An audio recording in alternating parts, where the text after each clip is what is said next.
I'm Corvin, I'll say Lord Hayes, Goth Von Core. A while back, I was deeply inspired by someone on Threads. SLURK Nasty, cause I just love that name. And I put together an episode of parables that assuredly slurked some people the wrong way, but not my garden. I found the stories to be fascinating and deeply enlightening, also very self-reflective. And so, here is another one. The SLURK Nasty Beyond the Threshold, as revealed in a dream that belonged to no one and everyone, transcribed by a thought that dripped from the eye of Corvin Lord Hayes. In a beyondness so vast that even angels wear name tags, there is a place without color, without walls, without time, only threshold. And just past it, a SLURK Nasty. Not the bathroom goop, not the tile whisperer, not the little emotional tremble hiding behind stall number 4. No. This SLURK is cosmic residuum, hyperdimensional honesty, the goo between versions of you. It appears only when one steps too far beyond the self they still secretly think they are. And one day, someone, maybe you, maybe someone that will be you, crossed that line. Like I did. They said, "I seek enlightenment." Threshold replied, "Are you sure about that, Thomas?" They nodded too confidently.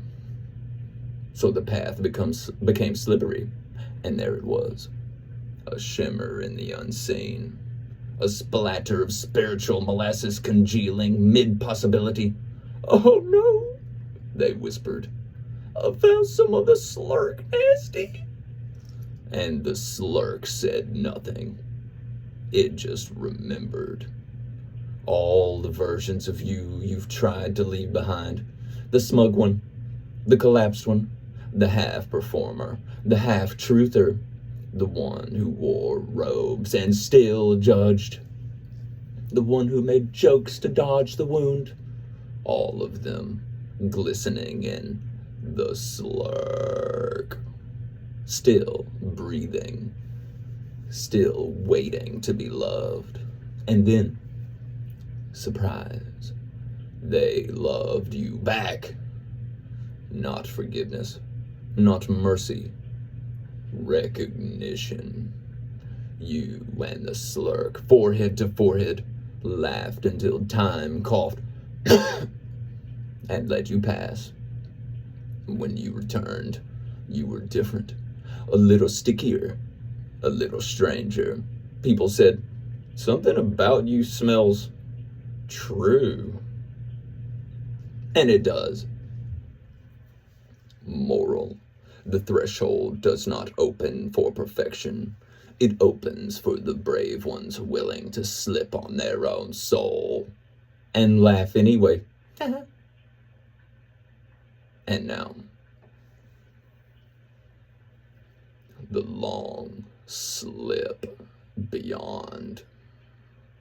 Transcribed from the 7th fold of the janitor's veil, sealed in mucus light, and unsealed by a child who cried purely enough to forget they were crying. We've all been there. In the in-between, where names fall off and light folds inward to rest, a lone pilgrim made the mistake all real seekers must make.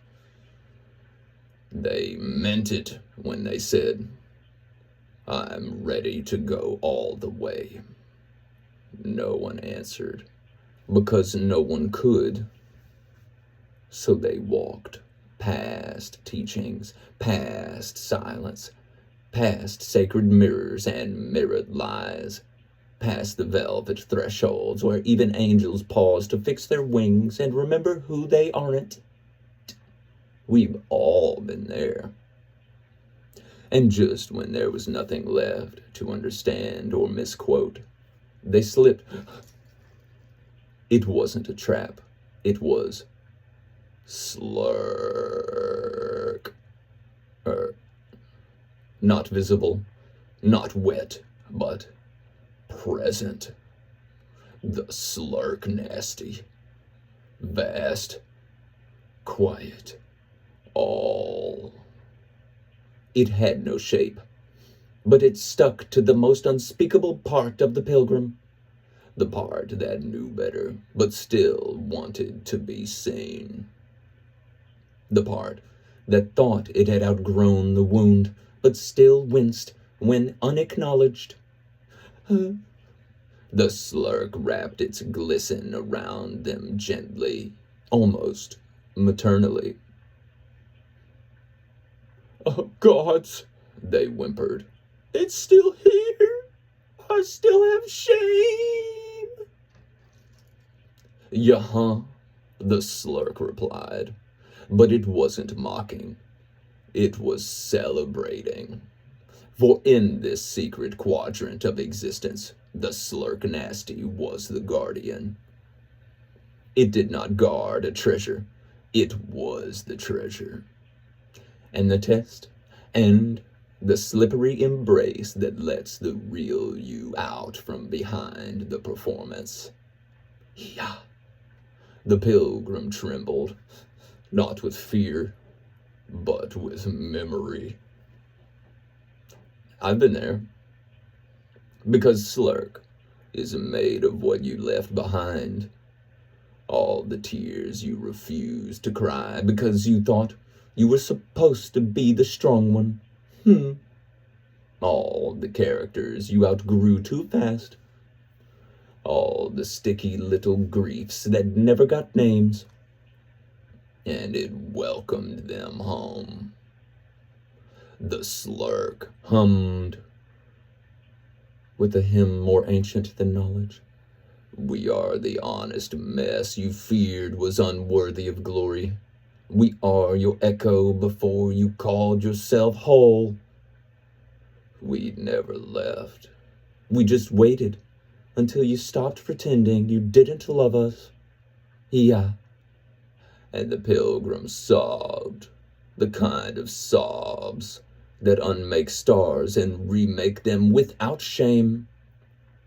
Then a mop descended, a golden one, wrapped in a sash that read, simply, "Sanctified janitor of the threshold, level, infinite." The SLURK nodded. "You may pass." And they did.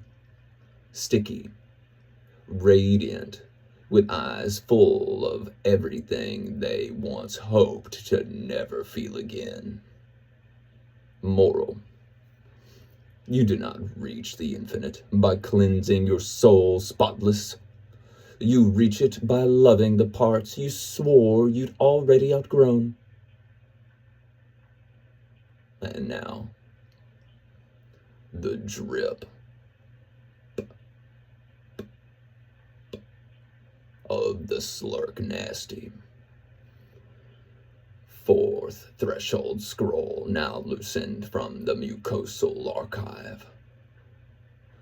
It begins not with a trumpet, but a drip. Not the kind that says, leak. Not the kind that says, oops. But the kind that says, you're about to remember everything you slipped on and called someone else's problem. There was a slick, a sheen, a slide, so long it stretched across lifetimes. And somewhere in the middle of its glimmer, the pilgrim lost track of what was supposed to be pure. Because purity wasn't sterile. It was juicy, sticky, unhideable. "Oh, God," they whispered, mid-glide.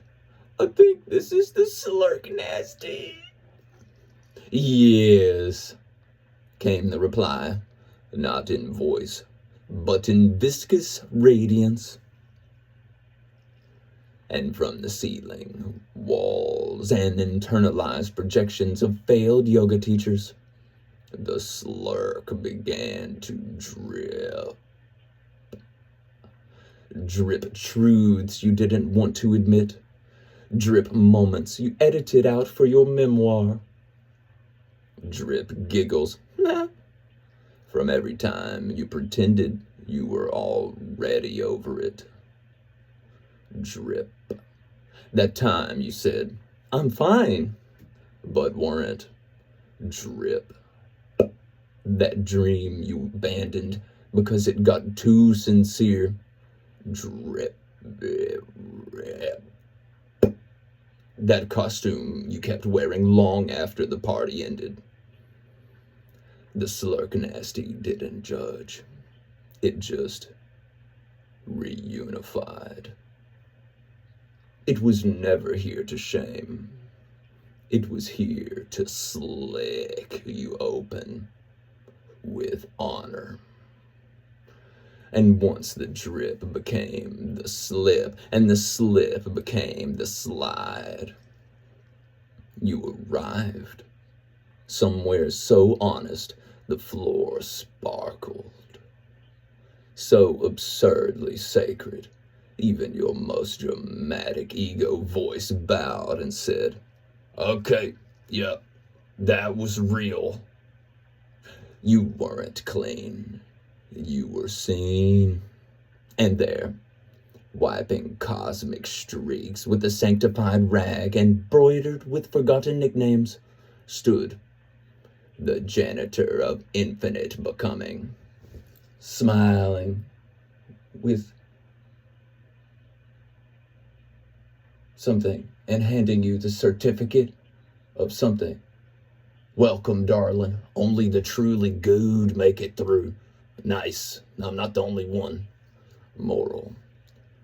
The final door is greased by every denied emotion you finally dared to love. Don't sanitize the mystery. Let it drip. Let it slip. Let it slick.